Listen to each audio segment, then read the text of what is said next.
Hello, everyone, and welcome to the Long Dark Nights. I'm Kirk Steven. And I'm Jitwire. Hello, everyone, and welcome to the Long Dark Nights. I'm Kirk Steven. And I'm Jitwire. Okay, so who do we have joining us in our wonderful audience today? Looks like we have Moonraker, Faye, and Humble Tracker. Hello, everyone. How are you? Hello, hello. And for anybody who is joining us on Twitch, yeah, it's because I have Jitwire's studio open and I have to mute it, and I can't mute it until we go live, so it should go away. I figured that out from the last time, so it should be a one and done. And then for anybody that is joining us on Twitch, that's our new Twitch channel. So anybody joining us on that, welcome in. And then we've got some more new good news to share, do we not, Miss Jitwire? We do. We do. So, wanted to take a moment. I see Humble Tracker's already been commenting on it. We have set up a dedicated YouTube channel for the podcast, and we are still doing a little bit of testing. So, our first official one on the new channel is going to be on February 8th. So, February 8th and then onwards, we'll be starting and doing podcasts on the Survivals Corner YouTube channel and on Twitch exclusively.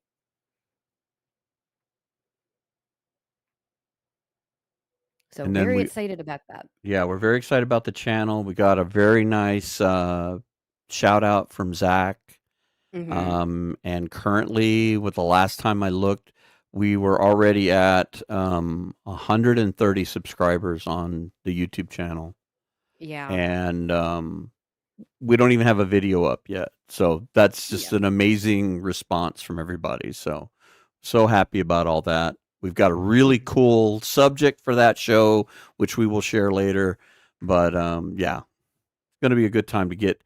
Um, I'll fix that, Moonraker. Um, it'll be fun to get some of the things narrowed down to a much easier format for us to Hmm. do the technicality stuff. Yeah. Okay, and do you Yeah. want to tell them about the one last thing we got? You go ahead. Okay, we also have started a Spotify channel. Yep. So we're gonna rebroadcast all of the shows once we go. Um, well, I think you've already put one of them up, haven't you? Yes, I did put one up because I Mhm. needed to put one up in order to get the link to share with everybody. Okay. So, the very first Black Frost one is currently up on the channel. And then, yeah, going forward, starting from the 8th, shows will be going up on Spotify as well. After we're done recording and doing the live show, we'll put them up on Spotify as well. So that way, if you're in the car or whatever and you want to listen, you can find it there. So we're trying to get things ironed out and moved into our new homes. It'll be a lot Hmm. more technically better for us. This will also alleviate some of the things that keep us from. I don't know how to best to say this. Um, this way, Jitwire can do what she wants to do on her channel. I can do what I want to do, and then our cooperative work is separate and dedicated to the channel. So Hmm. that way, it's something that she doesn't have to give me her logins to do to her channel because it's a joint channel. We both have the same logins and everything, so it just gives her privacy on all that stuff and everything. So it's Yeah. it's going to be a lot easier for me on a technical end and stuff like that. So from that, let's get back into what we want to talk about. So let me bring back up the talking room Yep. so you guys can see the chat. And so, what is on the docket for today, Miss Jitwire? So today we are talking about immersion in the long dark. And I did kind of want to ask a chat chat a question while we're kind of starting to get into it. For you, what is the most immersive part of the game? Is it, no guidance? Is it the music? Is it the sound effects? All that. Because that's kind of what we want to dive in today and kind of explore these different angles of how the game is immersive and how it draws you in. Ooh, I like this one. Yep. Yep. And Humble Tracker said no voice and no music. And that's another good point, too. So, is there anything that you do to make the game more immersive for you? In fact, I So, I'll think go. that same topic came up with Bacon, one of the other Yep. people who is part of the group, who unfortunately said he could not be here, but Yep. he had made his voice known on that deal that he was one that didn't like the voice and the music. So that's a big one, I think, along everybody's lines. I tend to leave it on in the game because it's more of an interactive thing, but there are times when I turn it off. Mm-hmm. And then phase, it's you have to make a decision for the characters all the time, so you get completely engrossed in their survival. Yep. It's like you're trying to keep them alive, so to speak. Yep. So, Kirk, for you, what is your number one thing that makes the game most immersive for you, or just the first thing you want to talk about in general? Um, my first and foremost thing, and this probably falls into what I'm playing most here lately, and it's I think the weather.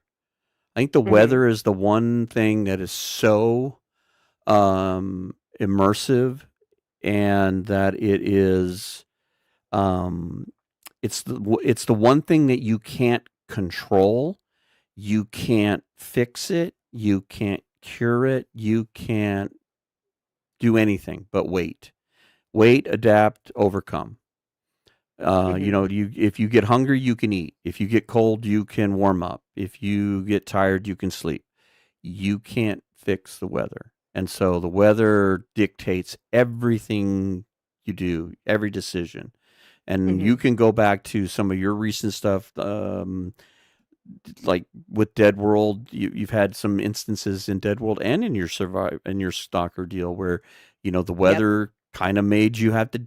You made good and bad decisions. I've had things with the weathers. I've made good and bad decisions. So it's very, very much an immersive part of it from the standpoint of that you can't control it. Where everything else, I feel you have some amount of control. You can control your hunger, you can control your thirst, you can control your energy and all that stuff, but you can't control the weather. And I think the thing that also ties into that is the day night cycle fits with the weather. Mm-hmm. It's like you can't control that either. It's something that you just have to deal with.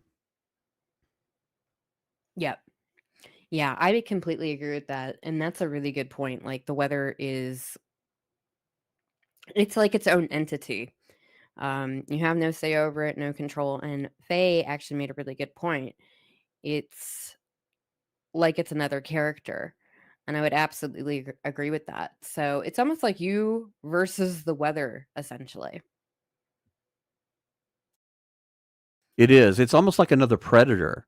And I think you and I could speak verse and chapter on this with the amount of time we spent at Dead World. That Hmm. because there are no animals, the weather becomes the primary predator. So Yeah, becomes your primary adversary, definitely. yeah, And you're always having to think and, make adjustments. And a lot of your decisions are based on what the weather's doing. So, is there a blizzard? Can't really go out then. Probably best to stay inside. Um, so I'm gonna jump over here. We got Piccolo's over on Twitch, and she was saying, um, just to say hi. She's about to drive into work, but thank you for taking the time to say hello. And she agrees with the no music and like the voice. And she's also not a fan of cheating death, which, yeah, that mhm. at least it's something you can choose. So I get that. And Piccolo, thank you very much. Yeah. Yeah. I think we could probably almost do a whole nother episode or topic on cheat death versus permadeath That would as probably well. be a really good topic.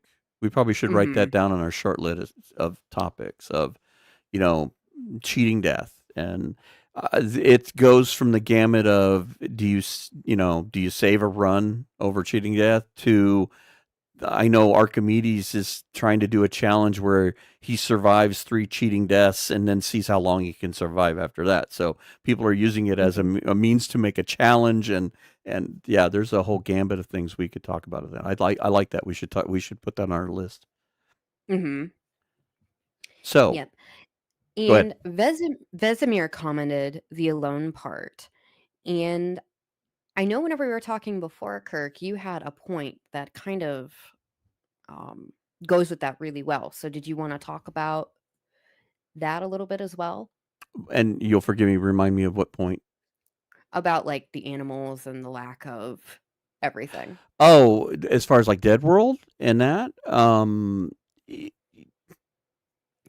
don't know. I'm gonna make sure I know what point you were talking about, and just the fact that the advers I'm I'm gonna say you're gonna need to remind me because I'm not. I want to make sure Yeah. I'm making the correct point.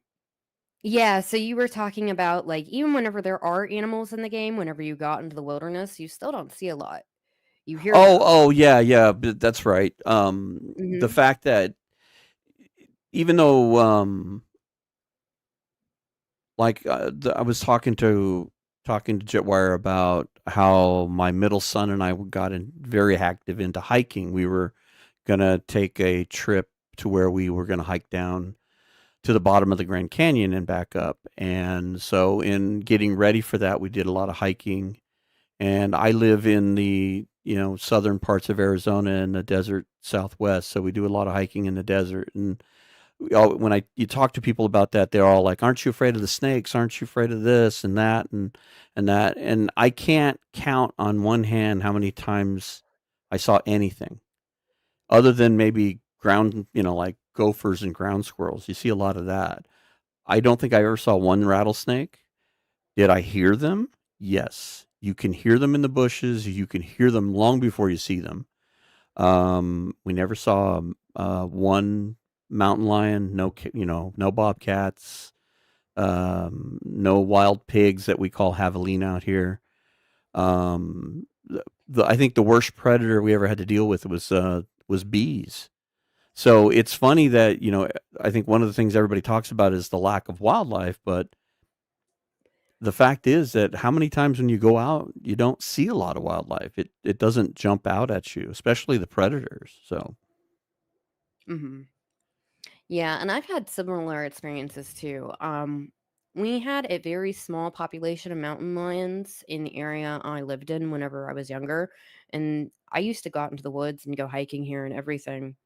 And the only time I had ever seen one was really late at night, driving along. My mom was driving us somewhere, and it was just walking along the side of the road.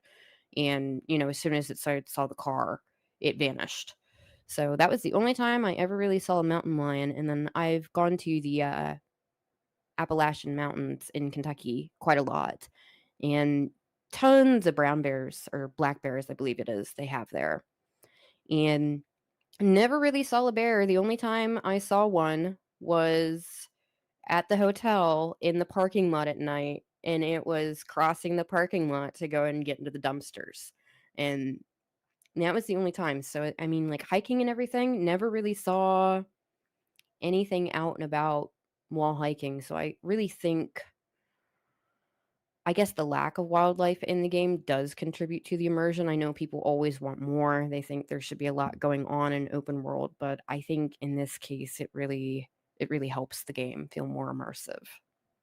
I like that a lot of it is kind of built into the ambience, and we can all contest to this. In that, how many times you're Mhm. walking along and you swear up and down you hear ptarmigans, or Yep. whatever, and you can hear the owls and you can hear the woodpeckers, you can hear the noise and all that stuff. And that to me, yeah, there is an immersion to that because you can hear it and you can't see it, and that goes back a little Mhm. bit to what I was talking about with the rattlesnakes that we have out here.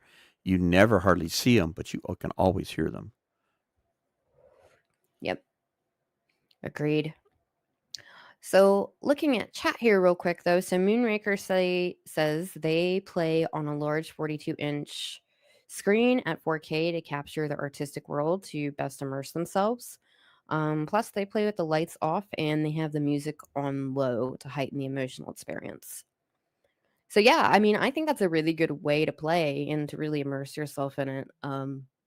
I've done that before, like turn the lights off. I normally play with the music off and the voice off as well whenever it's just myself. I do keep the voice on though whenever I'm doing playthroughs, just because I know other people like to hear it. But yeah, if I'm going for full immersion, it's no voice, no music, and just me in the woods.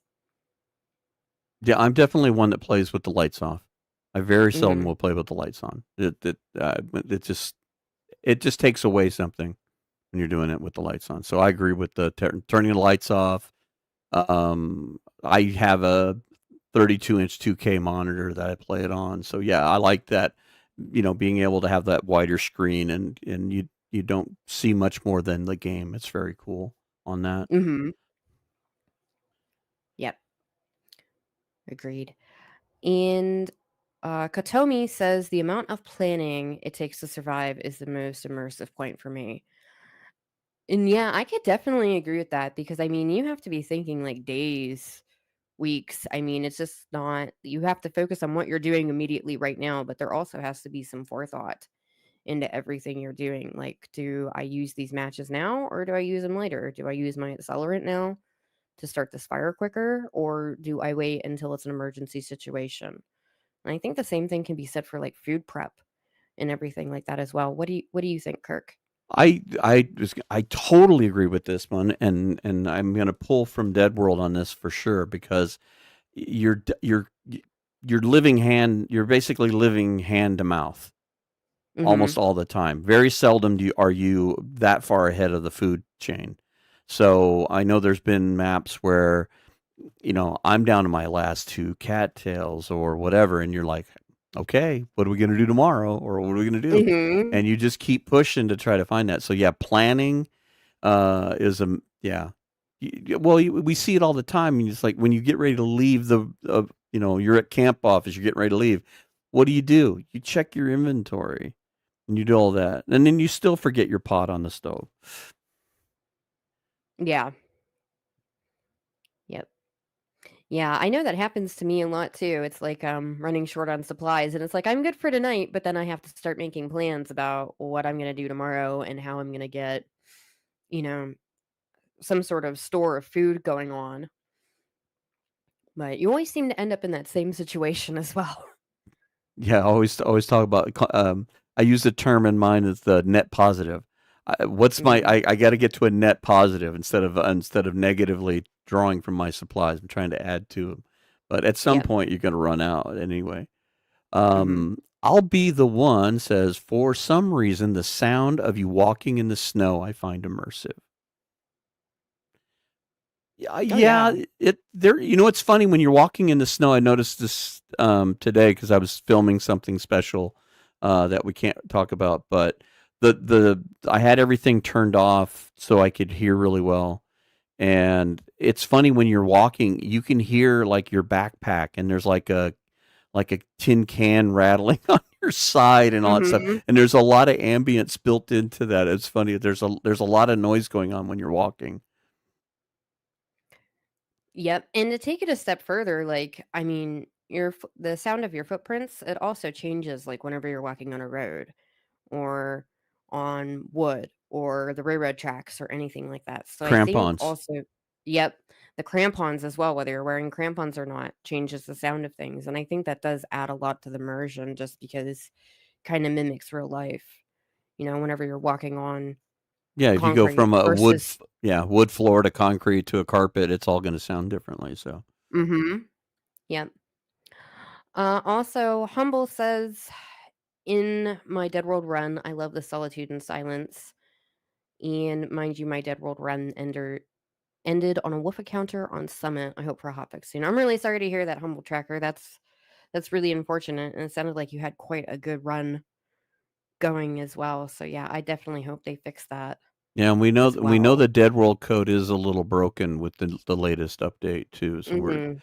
I think, and this is something we're gonna work on down the road. We're kind of being patient with doing an updated Dead World code because they're supposed to be opening up all of the what do you want to call it, the customizations. So when they open up all the customizations further, I think we're going to be able to dial in Dead World for the new game because Dead World was actually written for way before the DLC. I've been doing some research on that, and um, the actual version for Dead World it was played before Blackrock and before Ash Canyon. So that's how old it is. So it's still fun to play with all the new stuff. You live a lot longer than you would in that time frame, but it's definitely not written for the modern game. So we need to tweak it. I'm hoping that we can get to that at some point. Mhm. Yeah, agreed. Would really like to like I said, tweak that code. So hopefully after some more hot fixes, we can get a new code, Yeah, get the hot up fixes and and get that new you know s- mhm. customization because I think some of it like fishing you can't turn off that's still broken and there's Yeah. aspects of it that need to be tweaked and that and stuff. Yeah. Faye says, not quite the point, but I know that I really appreciate YouTubers who do not appear on screen as I find them immersion breaking. And yeah, that's kind of a personal choice on that deal. I'm not one to do that. I've done it on Twitch. I know that's a little different. I know Twitch viewers and YouTube viewers are different. To me, I enjoy better when I'm watching a game without people in the on the screen. But I don't knock that people are on the screen. I'm a big fan of DH Dunn. I don't mind that he's on screen. But if he wasn't on screen, I'd find him just as funny. So in that same aspect. Um, but yeah, that's kind of a hit or miss. There's people that are into it and people that aren't. But Yep.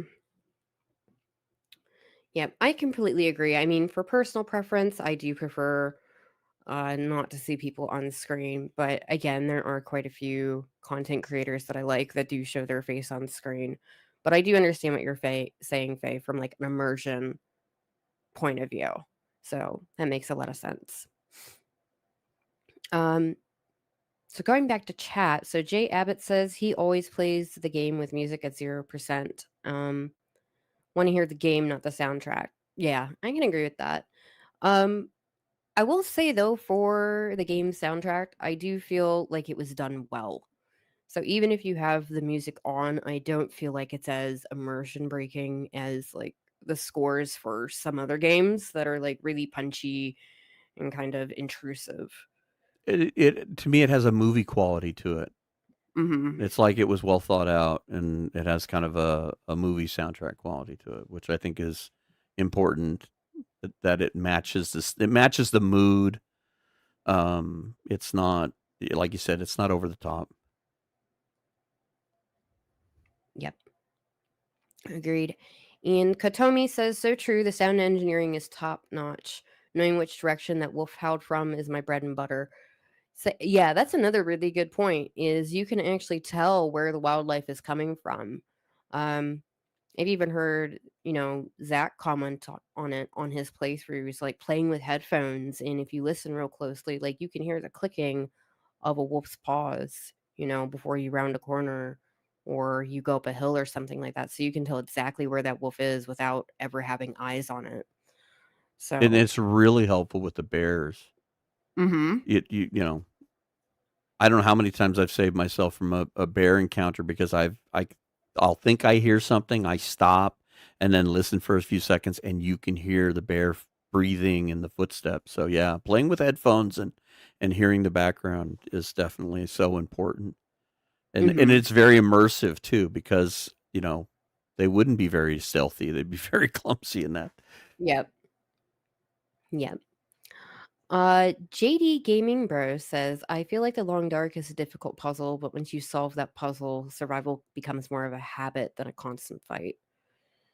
So I would agree with that to an extent. I mean, yeah, you can definitely figure things out and, learn the base mechanics and get yourself in a rhythm. But I do think there are also higher difficulties too, where it is a bit more of a struggle.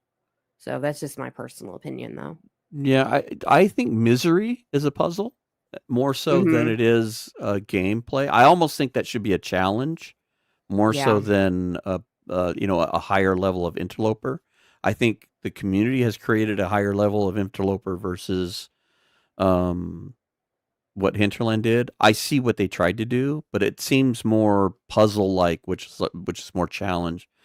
That's Mm-hmm. the one thing that I'm excited about what they're going to be doing with the settings and the fact that we already have settings where you can make things harder. You can always do interloper and then fire up more wolves or make the wildlife more aggressive, and you can always add a little level of extra difficulty to it to find that balance between fun and challenge. Mm-hmm.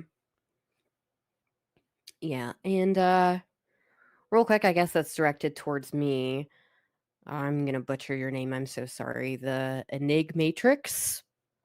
Did the original Stalker playthrough become the Quest of 500 Days on Stalker? So yes, I lost my original Stalker playthrough essentially to bugs from the update, so I had to restart. So pretty much restarting on the Quest of 500 Days Stalker run. Now, do you want to know what the truth is? What's the truth? The truth is that she tried to summit and she ran from the wolves and she nosedived and she just didn't want to tell anybody. I'm No, kidding.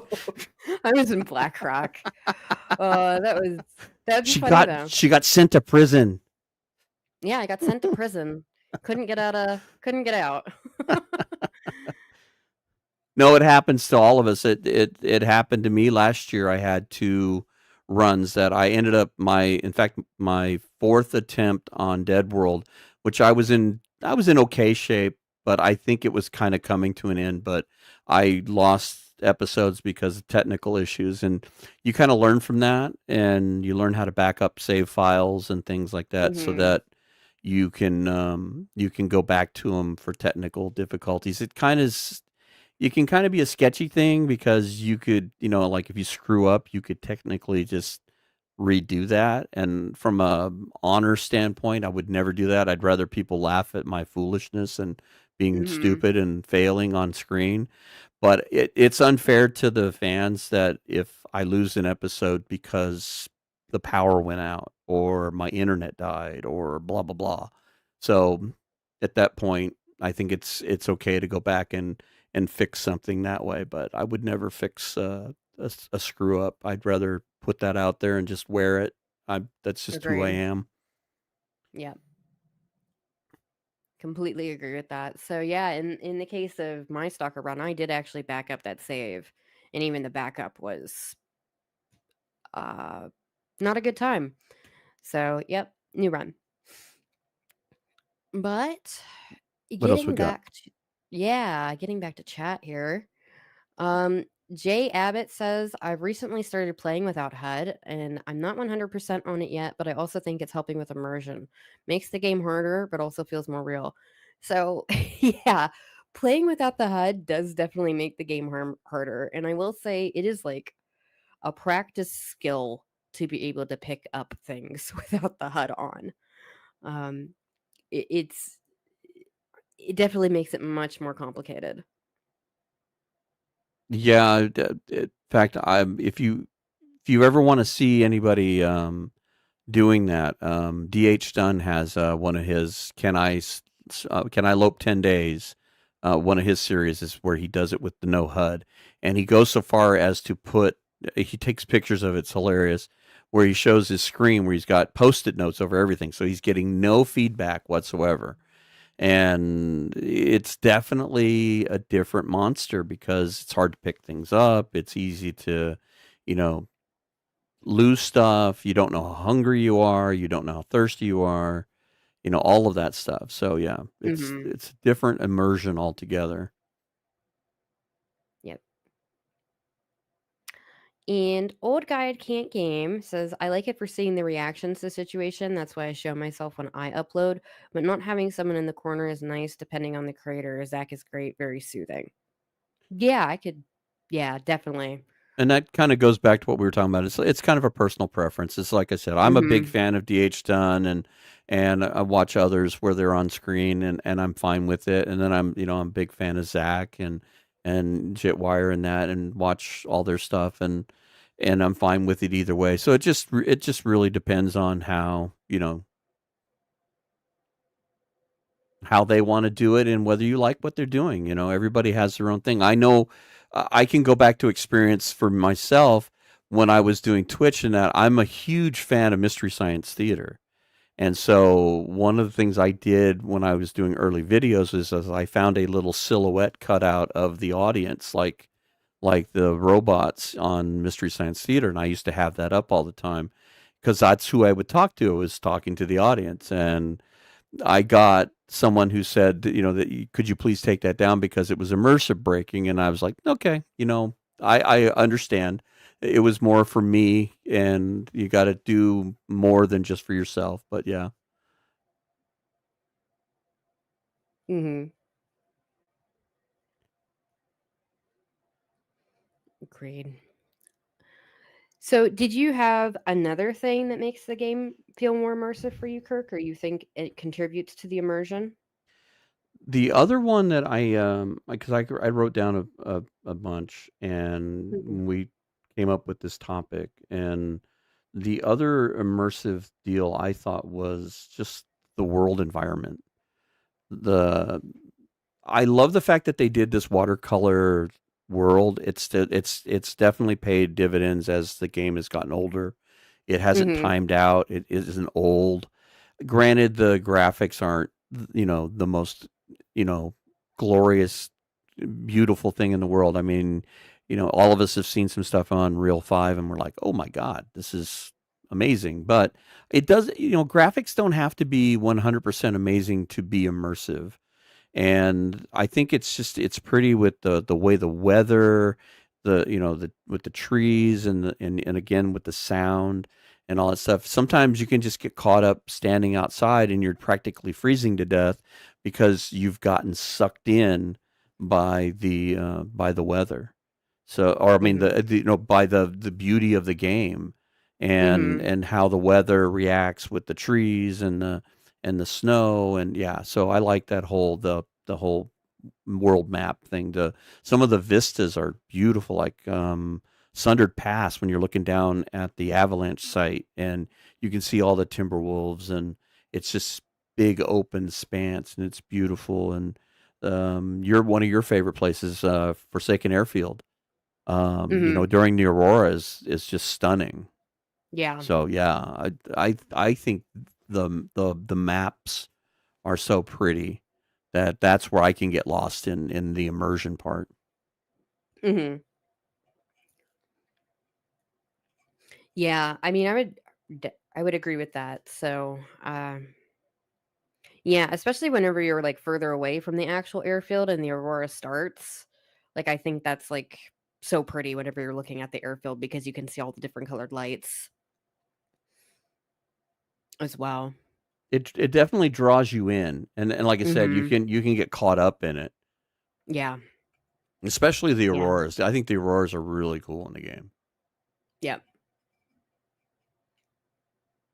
Agreed. I think it's really cool, like, how like some of the electrical equipment comes on and also with like the wires and everything like that. I think that definitely does add to immersion as well, that you do have some times where things work instead of just nothing all the time. Kind of gives you a glimpse of how things were before.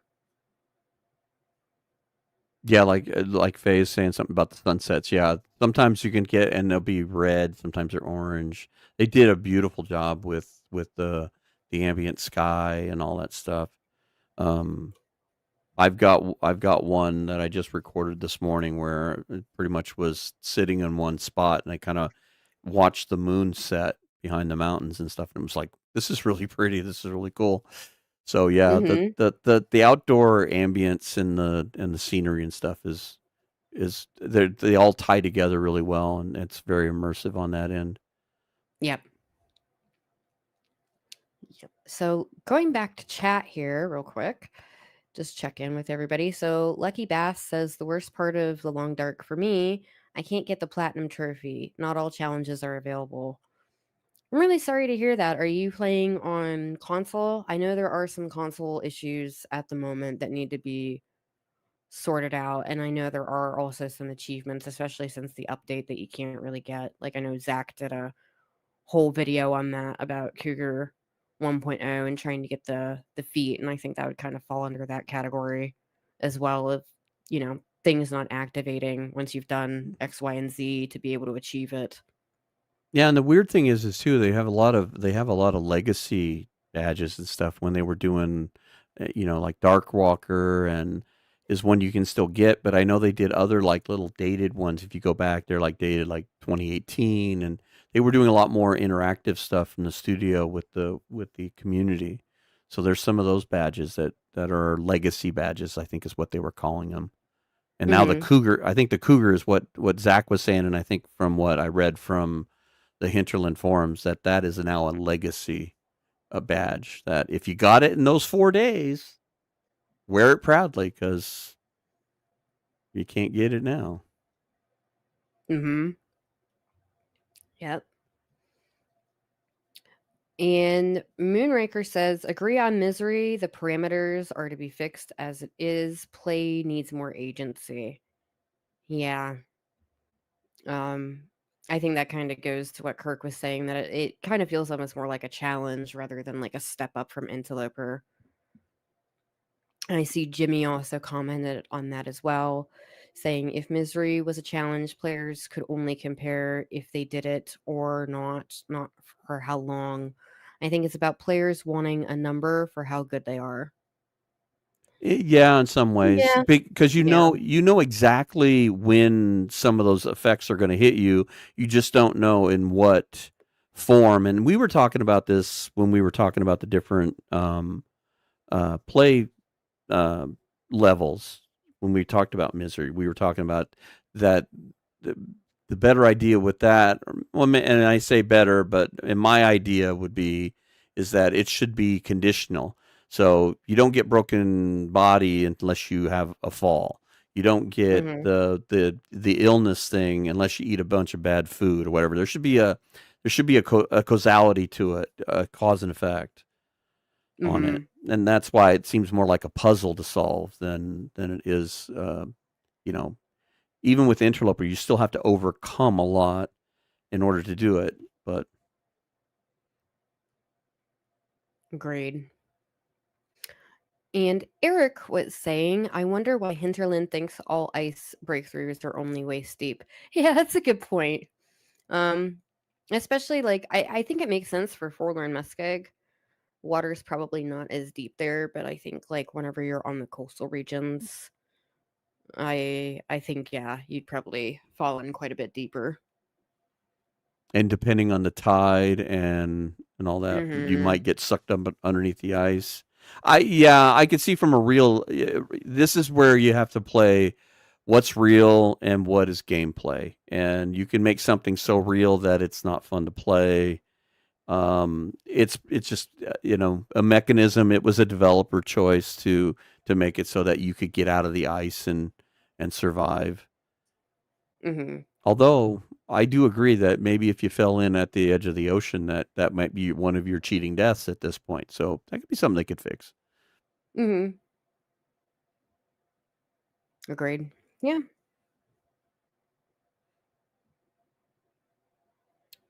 And what? Mm, And then Jay Abbott is still kind of salty about the Cougar 1.0 badge. Yeah, like I said, I know Zach talked at great length, and if you haven't seen that video, it's really good. It was one that he was torn about too. And yeah. if you got the opportunity in that 4 days to play the game and get that game experience, it's something that you're one of the one percenters at that point. Not Mhm. everybody got to play that. Now, granted, you No. can rewind the clock and get to it in a really weird way, and we won't get into that in this discussion. But it you still can't achieve that. So it's an unfair deal. They need to just take it out of the game. They just need to remove it so it's not staring us all in the face. Yeah, being like, "Yeah, here's this thing you can't get." Yeah, So, here, yeah. yeah, That would be I like understand. the plane crash at the summit. It would be like, oh yeah, there's a lot of stuff up here, but good luck getting there because we've cut all the ropes. It's like, Yeah, yeah. I would understand if it was like a timed event. I know they do have feats for that and badges for that for like certain timed events and everything. And if you had like, I don't know, a month or two to try and get it, maybe even 3 months to try and get it, that would make sense to me. But yeah, just having it in there for 4 days and then really not having most people being able to get it doesn't sit too well with me. okay, so let's get back to our topic of discussion, and I'm going to turn the Hmm. tables and say, Miss Jitwire, what is one of the top things that draws you into the game in an immersive way? So I think it's not having a mini map. A very minimalized HUD, no mini map on it. I really like that aspect, and I think it does really make it a lot more immersive because you have to learn the maps, you have to learn landmarks, and you have to learn terrain.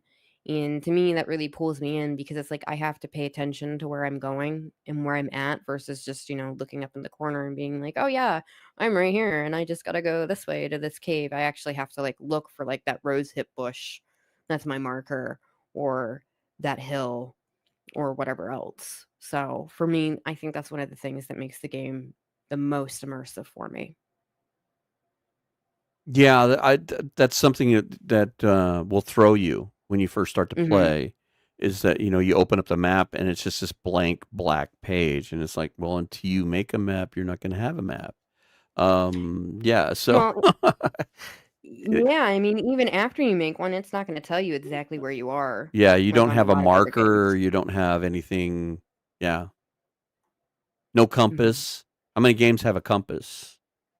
Or like you can a lot of games will have a deal where you can look at a mini map and go, I want to go here, and you put a marker down and you just got to Mhm. walk towards that marker.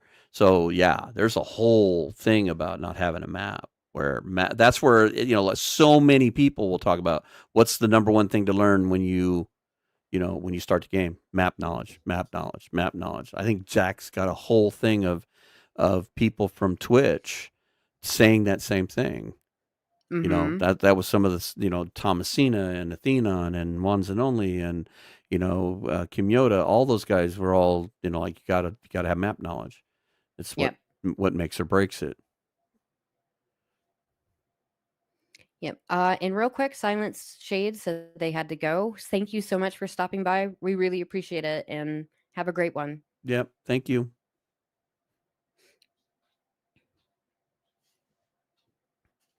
And Old Guy Can't Game said immersion breaking. It's northern Canada and no one left any booze behind. Wait, that actually checks out. Yeah, they drink it all. They took it all. They're not leaving that for you. Yeah, no doubt. Yeah, No, that's theirs. they left the pot behind, but they didn't leave that behind. No, no. And he did say something. It went by too fast, but old guy Gaming said something about Archimedes had found a way up to the summit without the ropes, and he's right. I was making that as kind of an analogy of not being able to get to something unattainable. Archimedes is again. He's like one of those. He's like the 1/10 of 1%. He somehow finds a way to get to places I've never realized you could even try to get to. He's got a Mhm. video about that where he gets to places and I look at. I'm like, how much time did it take you to figure this out? I mean, he's Yeah. got some stuff in Coastal Highway and Ravine that are just like, what? I didn't know you could even get close to that. So yeah, he's very creative, very, very, very creative. Love his stuff. He is. Does he take requests? I need a way to go out of Moose Canyon and Hush River Valley. You always Like ask him. I could try and ask him. Like that's the one, like, especially if you go down there without a stem and you get stomped by a moose, what do? You're stuck there for You better 20 hope some you days. you better hope you Yeah. kill the moose so that you can survive down there that entire time. Mhm. Yeah. Yep. No. Yeah. So I'd be wonder. I'm curious if anyone knows a shortcut out of what is it, Moose Valley? Is it Moose Yeah, Valley or Moose Canyon? is that the one in HRV? You talking about? Yeah. Yeah, okay. Uh-huh. All right. I thought that's what you were talking about. Hush River Valley. Got to quit using the acronyms.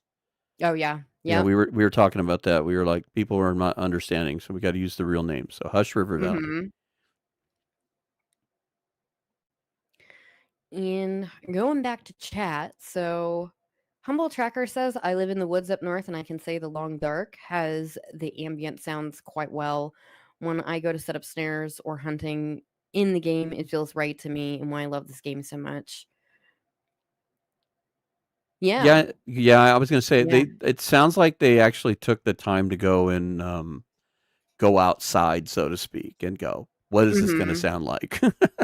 Somebody actually put some care and time into that because it. I think it's what makes the game so popular is that it's one of those games where you kind of get sucked in. And another game that I feel the same way about, and this is something I think Jetwire's going to be doing a series on fairly soon because of her poll.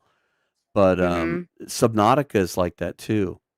That underground or underwater noise, they did really good with the sound on that. So that's got that it's immersive thing to it too. But that's the same thing. It's that you get the right sounds, you get that right the look, and that's the one thing with the Long Dark is it's got all those little ambient textures, I guess would say, with sound and noises. The wind, you know, Mhm. and all that stuff. So tying into what you said though with the maps is one of the ones that I was thinking of, which is one of the things I find immersive about the game is that, and again, this ties into your no map thing, and then we've talked a little bit already, but is that you're responsible for your own survival. There's no Mhm. hand holding. You're Yep. dumped into the game and you got to figure it out. My first time playing was okay, what do I do? Yep. There's no map. I can't look at my map. Mhm. And I think and it may have been Faye that mentioned this and I'm going to butcher the name and I'm so sorry but that I think it's Esifi who you suggested we go see and I guess he's playing through for the first time and I saw him doing a lot of the early mistakes that I did and it's the same thing. He didn't know what to do and he's reading through it and he's taking antibiotics to fix a sprain and it's all that stuff that is you're not held by the hand. You got to figure stuff out and you're going to make mistakes and you're going to pay the price. So it's Mhm. definitely part of the way the world works in that game is that there's no roadmap. There's no book to read. Yep. You think it's pronounced SF plays. Okay. Yeah, it's very unusually spelled. I know, but I know that's the way the world is right now because you can't have any duplication stuff. So, but I went to go watch him Yeah. to go to because you had talked about it, and I went and watched him, and I thought was pretty good. Yeah, I haven't gotten a chance to check out any of his videos yet. That's in the works or in the plans for tomorrow. So yeah, but really excited to go check out his videos. Sounds really interesting. So, what's another immersion thing for you, Jetwire? Because we've been talking with chat and stuff, and I know you haven't had a chance to do much more than tell us about your maps, and I know you've got a few other ones. Yeah, so another thing for me is the carcasses. Honestly, I like that there's dead animal carcasses just kind of spread out through the world, and I do think that adds to the immersion as well. Not necessarily like the rabbit in the hangar at Forsaken Airfield, but I mean like the deer carcasses that are around and the wolf carcasses are around because, if you were actually in this kind of situation, in this kind of area where the game is set, you would expect to see, dead animal carcasses around. So for me, that does add to the immersion The as weird well. rabbit in the shower is just odd. Yeah. I think that's a developer joke, Mhm. quite honestly. little Easter egg joke. Somebody had fun with that one. But yeah, the it's interesting that you see carcasses. I'm surprised that it's only deer though. You think you would find, an odd rabbit every once in a while beyond the one in the shower Mhm. with the wolves attacking everything. But Yeah. Yeah. I mean, I like that there's wolves and there's one moose you can get in Hash River Valley if you get really, really lucky. But I would like to see a bit more of that. But I think the deer probably makes the most sense, and like the wolves make a lot of sense as well. especially with the cougar, that makes sense. Mhm. They would Mhm. hunt a wolf, yeah, and the Yep. bear. Agreed.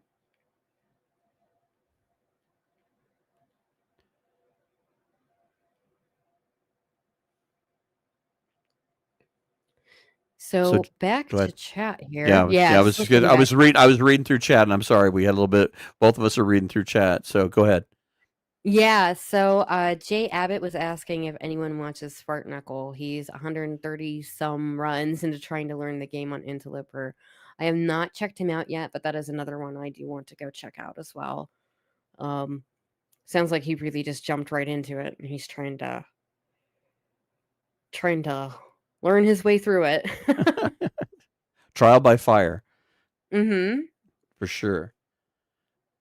And then John Oosting, wolves killing other animals is immersive. Yes, I agree with that. That kind of falls into the thing with the wildlife and that the fact that you can actually use that to your advantage too. Mhm. Yeah. Yeah. And I'm gonna butcher your name again. So the Enigmatrix says, "Will harvested meat from a down fauna last longer or degrade slower when it's left outside, or is the rate of decay the same as indoors?" So yeah, raw meat will decay slower if you leave it outside. So yep, if you harvest stuff, drop it outside versus an interior location, and it will decay slower. And the same thing when you're doing carcasses. If you if you do the whole carcass and it's in the bags, you got to make sure you cut it down, or you can lose Hmm. those, Yeah. especially to a blizzard or if they deteriorate, you can lose them. It's easy. It's better to cut them down into meals. Hmm.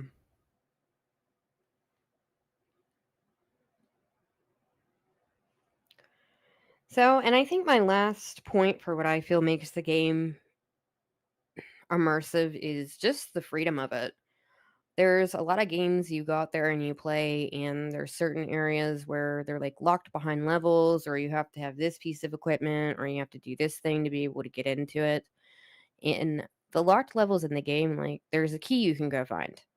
And that's as simple as it is. Once you find the key, you can go in there. You don't have to be any certain level. Like nothing's, besides like out of bounds areas, like the edges of maps and everything like that, nothing is really locked off to you. You can go there on day one.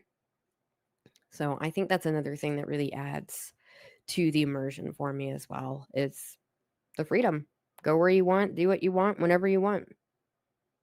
Yeah, that's a very interesting part of it too, because you don't have to. Oh, you have to be a level 2 to enter this area, or you have to have you got to be armed to go in this area because there's animals here that can attack you, and it's kind of across the board. It's like, okay, I'm gonna go to Sundered Pass, and all I have are 2 rocks and 1 torch.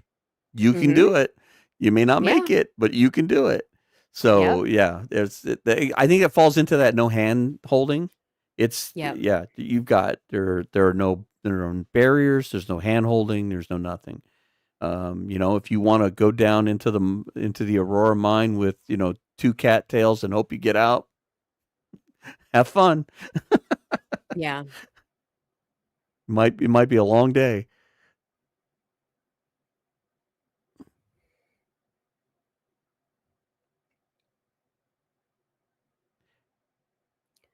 Katomi So was I saying, yeah, I was going to say, Katomi is saying that he liked the feeling of finally becoming a apex predator without a gun or a bow or an arrow. I'm scared of everything and super cautious when going anywhere. And when I get them, I feel like I can handle a bear. And yeah, there is a certain. It's like you become you start off as prey in a lot of ways, and you have to earn the right to be the predator.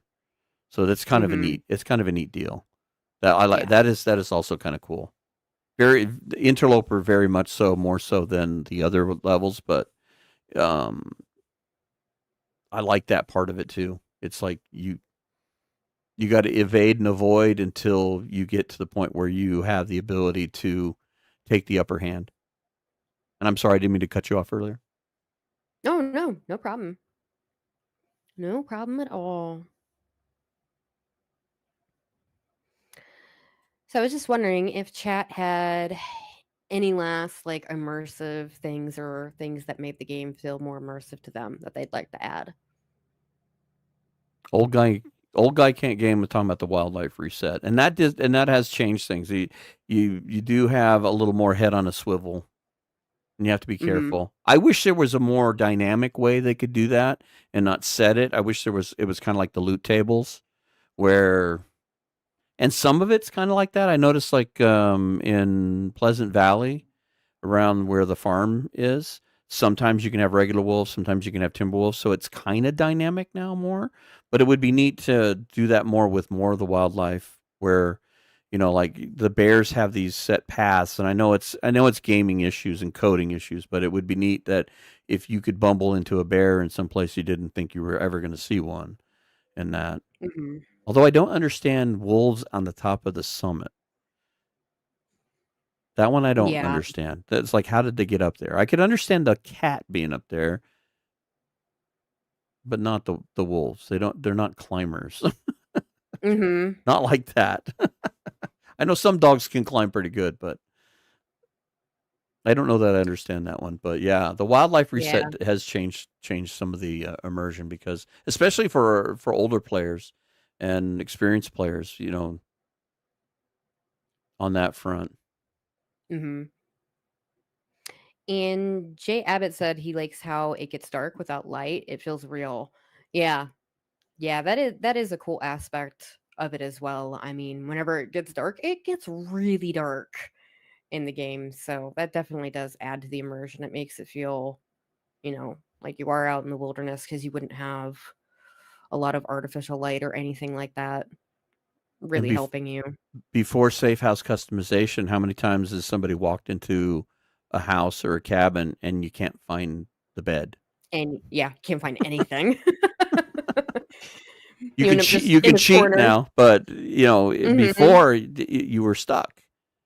Yeah. You might die because you're at heartbeats, and the thing you need is to go to sleep, and it ain't happening because you can't find a bed, you don't have a match, you can't see anything. Yeah, there's been a couple of runs I've had where, you finally find uh, that person or place that you can seek refuge, and you get inside and you can't see a thing, and you don't know the room, and yeah.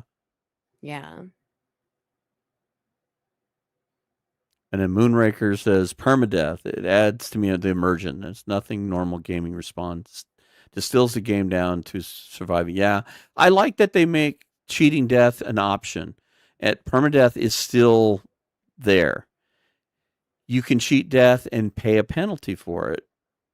I like the way they handled that. So I'm on both sides of that. I don't mind that cheating death is there. I like the permadeath for certain. I know for me personally, when Dead World comes to an end and it dies, it is permadeath. Because quite Mhm. literally, cheating death is just me extending that death out longer because there's nowhere to go. They take all my Yeah. clothes away and they take all my food away. There's no food in the world. I mean, there's nothing to go to. Mhm.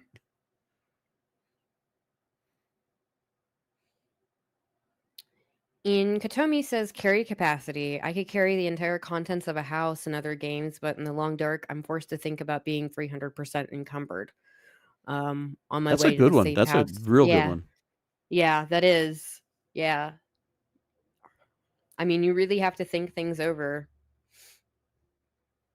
Yeah, how many as times like well. this goes back to what we were talking about with how many times you're planning for the weather, but when you get ready to leave the house you're in and you're looking at your inventory going, okay, it's a blizzard outside, I'm out of food and I need to go to the next house to find food and I can't carry 3 of these items in my inventory. What's important? Yeah. Yeah, and I think it would be like that in real life too. I mean, you can't carry absolutely everything. Um, definitely have improved that with the sled, but you're still limited, and that still comes with like downsides to it as well. Yeah, because the sled doesn't go over every tree bridge. The sled doesn't go down certain hills or up certain hills. So Mhm. I like that they made it. It's like, okay, you can have this, and it's going to help you carry that elk or deer or I mean moose. Mhm. Um, we don't have moose here. We have elk, so that's why I was thinking that. But um, you can carry that back to your base or whatever. But you can't take it everywhere. And how many times you watch or you do yourself where you're having like unpack the sled, then move to this new spot, then repack it, and yeah. Mhm. So are you saving that a lot of times? It depends. It's way different on that. Yeah. Yeah. But it does seem like we're starting to come up on time here. So, Kirk, did you have any final comments about immersion? Other than the fact that it's the thing that draws me back. Mhm. Um, you'll go to play something else, and you might play it for a day, a week, and then suddenly you're like, I want to go back and go do this in the long dark. And it kind of creeps you to coming back, and it keeps you coming back, keeps you wanting to play. Mhm. It's one of the main reasons why I started doing content creation. It's part of that. I love coming back to it. It's you Yeah. like you can't wait to record that next episode. You can't wait to be in the game again. So my immersion is just the, everything we talked about. It just the fact that the game still pulls you back, and I think you can agree to this a bunch because you took a step away from the game for a while, Mhm. and it Yeah. still called you back. It did. It did. I mean, and a big part of that is the immersion. I think it feels almost meditative in a sense. Kind of has that calming effect because you get to focus on the game because it pulls you in so deeply. So you can just think about that and what you're doing and how to survive. And let's all be honest, how many times we've fallen asleep to Zach's voice? Right. That's how Yeah. calming it is. Mhm. It's a nice place to be. Even though it's funny. One of the things they were commenting on in one of the chat rooms that we are part of, in that it's funny how a game about solitude and being alone and surviving has created one of the most inclusive and friendly communities that Yeah. is out there. And it's so true. It's so weird that here's this game, it's all about you got to survive for yourself. But if you go into anybody's stream, you come into here like in this chat room, you ask a question, we will tell you everything we know about the game and how to do it. You Yeah. get other people, you go to other places, it's not always so forgiving. But it was one of the things that really drew me in on this was when I first started playing, and this goes to some immersion to some extent, that when I would go into Wands and Only's deal and I would ask a question, he would take the time to answer that question. So it was always wonderful. It's like, here's this person, Zach or Kimyoto or Thomasine, anybody. You go into the and most everyone will answer your questions about it, and you could ask them the most basic questions of like which matches are better or whatever, and Mhm. they will respond in a very positive and teaching way, and it's beautiful. So that's another immersive property that I think that, and I think it's a good one to end on because the fact that it's the community, the fact that you all are here talking to us and we're talking about this game that we love so much in the Yeah. immersion, and that's the other part of it. It's that the community itself is immersive. Hmm. Yeah, I would definitely second that. I agree with everything you said. The community is amazing. Um, it is one of the best communities out there, and they definitely do help with the immersion and helping you. Don't really know what I'm saying, but Yeah, yeah. Katomi, I think he summed it up well. It says that laugh out loud. So Hinterland turned the quiet apocalypse into a populated paradise, and in a way, I'm not sure it's paradise, but it's a pleasant place to be. Yep, It's very pleasant. So, do it you have is. anything else you need to say closing? I don't think so. I just Pickle Lil was commenting over on Twitch, and I just didn't want to forget her because she was No. driving the entire time.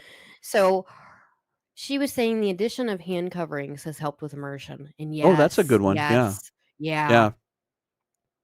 Good yeah. call, It's nice. Piccolo. Good call. Mm-hmm. And thank you for sticking Definitely. with us over there on Twitch while you were driving. Yeah, really appreciate it. Thank you. And so I think we're going to come to a close on this. By all means, if you have not gone and signed up for either following on Twitch with the Survivor's Corner or on the new channel, please go do so. Please go sub. Go put on the announcements. That way you'll know when we go live. Um, if you don't, you might not find us later. We do have a Discord channel. By all means, we'll just hit us up. We'll give you the details in that. Zach has it on his post right now that he did the shout out. So yeah, go and sub on the new channel so you'll know when we go live. February 8th is going to be launch date. We've got one more show on the two channels we have now. But thank you, Jitwire. Hmm. And so make sure you go and subscribe, and that way you'll know what's going on. Thank you very much to everyone who took the time to be here to watch, and those of you who subscribe and follow, and that we appreciate it, and we thank you very much. Yeah, truly. Thank you so very much. Really appreciate it and all the support and just you guys coming in to talk to us. Um, Help make this show fun and exciting. Now we look And forward it's to it. We do a mm-hmm. lot of work in Yeah. the background. You may not know we we we have a pre-show meeting every Friday, and we've spent a lot of work this week getting the YouTube channel going and the Spotify and stuff. So that's how excited we are because your guys' participation in all this. So by Mm-hmm. all means, thank you very much for being here, and I will say that we will catch you on the next one. Yep. Thank you all so very much for joining us. We really appreciate it, and we hope to see you next time.